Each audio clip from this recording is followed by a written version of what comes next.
January 14th, 2026, a date that will be etched in the memory of every Filipino for years to come. Across the Philippines, anticipation electrifies the air. In bustling cities and quiet towns alike, people pause their daily routines, eyes glued to screens and ears tuned to radios, waiting for the news that could change the nation's destiny. News tickers flash. Breaking, landmark defense bill paves way for supersonic future. Headlines dominate every channel, and social media buzzes with speculation and hope. The entire country is united in suspense. In Camp Aguinaldo, senior officers gather, eyes fixed on satellite images of the West Philippine Sea. Every detail is scrutinized, every possibility weighed. The stakes have never been higher, and the mood is a mix of determination and cautious optimism. For years, a modern air force was a distant dream, budget cuts and bureaucracy always in the way. Generations of pilots flew outdated jets, their courage outpacing their equipment, always hoping for a day when the nation's defenders would have the tools they truly needed. Today, that changes. A new law has unlocked the door to real air power. The signatures are still fresh, but the impact is immediate. Finally, the Philippines can look to the skies with confidence. Young pilots, trained on aging jets, now imagine themselves flying the KF-21 Boramae, a true guardian of the nation's skies. Their dreams, once limited by circumstance, now soar with possibility. The next generation of aviators is ready to step into a new era. From Palawan's fishing villages to Makati's boardrooms, the news spreads. The Philippines is ready to defend its sovereignty. Conversations shift from worry to pride as citizens realize the nation is taking a bold stand for its future. The KF-21, South Korea's advanced fighter, is no longer a rumor. The legal framework is in place, and international partnerships are solidified. The promise of cutting-edge technology is now a reality, signaling a new chapter in regional security. This is more than hardware. It's a shift from passive defense to credible deterrence. The message is clear. The Philippines will protect its people and its territory, standing tall among its neighbors. For millions, it's a promise. The skies above 7,641 islands will finally be protected. Parents tell their children stories of bravery, now with hope that the future will be safer and brighter. The long wait is ending. A new chapter for the Philippine Air Force is about to begin. The sacrifices of the past are honored, and the dreams of the future are within reach. The nation holds its breath, ready for takeoff. In this moment, hope and history converge, and the Philippines prepares to soar higher than ever before. The Philippine Air Force's recent history is a story of resilience amid frustration. After retiring its last true fighters in 2005, the country faced a decade-long air defense void. Modernization efforts stalled, budget constraints and bureaucracy always won out. Fighter jets are expensive to buy, maintain, and operate. Competing national priorities made funding elusive. Even when plans were made, political will often faded before funds were allocated. The procurement process was slow, tangled in red tape, and outpaced by regional threats. The arrival of FA-50PH jets in 2015 restored some capability, but they were only a stepping stone. The need for a true multi-role fighter remained urgent. Years of waiting taught the PAF resilience and the need for a new approach to defense. The stage was set for a breakthrough. The real breakthrough for the Philippine military came from a single transformative clause in the 2026 General Appropriations Act, a piece of legislation that would quietly but fundamentally change the way the country could defend itself. In the past, the Department of National Defense faced a major obstacle. It could only purchase equipment if it could pay the full amount in cash up front. This cash-only rule made it nearly impossible to acquire expensive high-tech assets like fighter jets, advanced radar systems, or modern naval vessels. The result? The Philippines often lagged behind its neighbors in military capability. But the new law changes everything. It introduces multi-year contractual authority, meaning the government can now enter into agreements that span several years. Even more importantly, it allows the use of sovereign loans for defense purchases, opening the door to international financing and partnerships. Think of it like buying a house with a mortgage instead of paying all at once. The government can now sign contracts and spread payments over time, making it possible to afford the best equipment without draining the budget in a single year. This new financing tool finally puts top-tier military hardware, like state-of-the-art fighter jets and surveillance systems, within reach for the Philippine Armed Forces. It's a fundamental shift from a cash-only approach to a credit-based system, aligning the Philippines with global best practices used by many advanced militaries around the world. Lawmakers understood the urgency of modernization.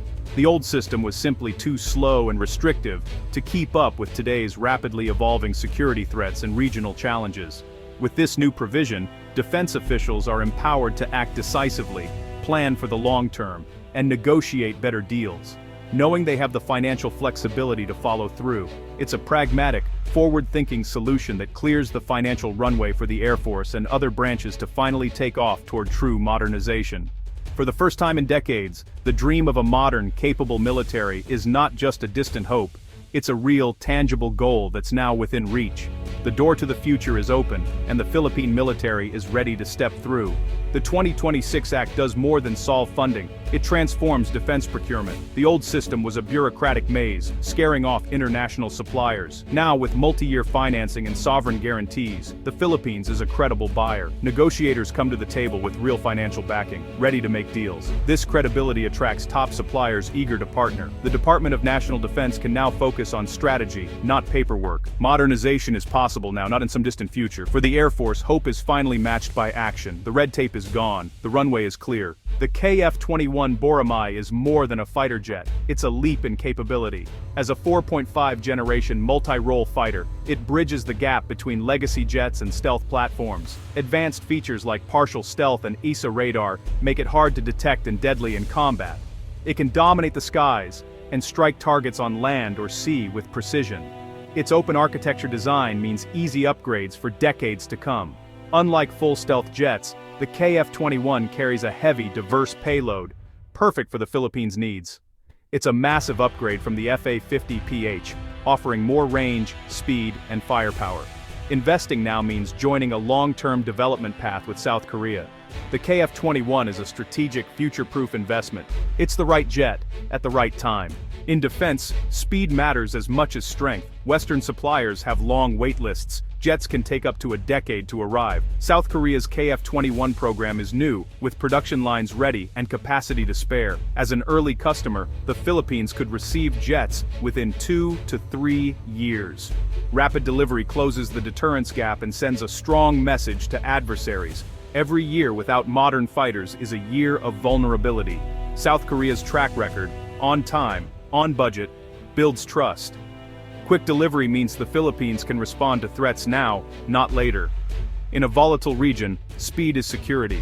The KF-21 is ready when the Philippines needs it most. A fleet of KF-21s would transform the Philippines' defense posture. With long-range missiles, these jets create a protective bubble over the West Philippine Sea. Filipino vessels could operate with new confidence, backed by credible air cover. Aggression against Philippine ships would become a far riskier gamble. A modern Air Force boosts alliance value, enabling joint patrols and exercises with key partners. The Philippines shifts from passive recipient to active contributor in regional security. Air power is the shield for an archipelago. Control the skies, control the seas. The KF-21 gives the Air Force the reach and teeth it needs. This is more than a military upgrade. It's an investment in sovereignty and prosperity. The nation's shield is finally within reach. South Korea's offer is more than just jets. It's a full partnership. The package includes advanced training for pilots and ground crews, ensuring smooth integration. Filipino personnel would train in Korea, learning from experienced instructors. Logistics support guarantees spare parts and maintenance, possibly with local facilities. This creates high-tech jobs and transfers valuable know-how to the Philippines. Financing is attractive, low interest, long repayment, manageable for the government. The deal is designed for long-term success, not just a one-time sale. It's a sustainable solution, building the foundation for a modern aerospace industry. The partnership ensures the Air Force can operate and sustain the KF-21 for decades. It's a true alliance, built for the future. The path to the KF-21 isn't clear of obstacles yet. While the vision is bold and the ambition is high, the journey ahead is filled with significant challenges that must be addressed with care and determination. Finalizing the deal means tough negotiations, price, training, delivery, and financing all on the table. Each aspect requires careful consideration as both sides work to secure the best possible terms. The stakes are high, and every detail matters, from the cost of each aircraft to the timeline for delivery and the scope of technology transfer. Political and legal scrutiny will be intense, with oversight to ensure transparency. Lawmakers and regulators will demand clear answers, and every step will be watched closely to prevent missteps or corruption. The budget must accommodate multi-year payments, and watchdogs will examine every detail. Funding such a massive project requires long-term planning, and any miscalculation could jeopardize the entire program. Integrating the KF-21 requires more than training. It demands new infrastructure and doctrine. Air bases must be upgraded, maintenance facilities built, and logistics chains established to support the new fleet. The Air Force must adapt, investing in facilities and developing new tactics. Pilots and ground crews will need to master advanced systems, and new strategies must be developed to maximize the jet's capabilities. Success depends on sustained commitment. Fighter jets are a 30 to 40-year investment. This is not a short-term project. It will shape the nation's defense for decades, requiring ongoing support and resources. Future governments must keep supporting the program, regardless of politics. Leadership may change, but the vision must remain steady, with each administration upholding the commitment to national security. The KF-21 must be seen as a vital national interest, above partisan debate.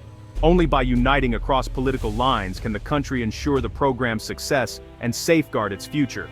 The finish line is in sight, but focus and integrity are essential. Every decision, from here on out, will determine whether the vision becomes reality or remains just a dream. The final hurdles await, but the future is within reach. With perseverance, unity, and unwavering resolve, the Philippines can rise to meet the challenge and secure a new era in its defense history.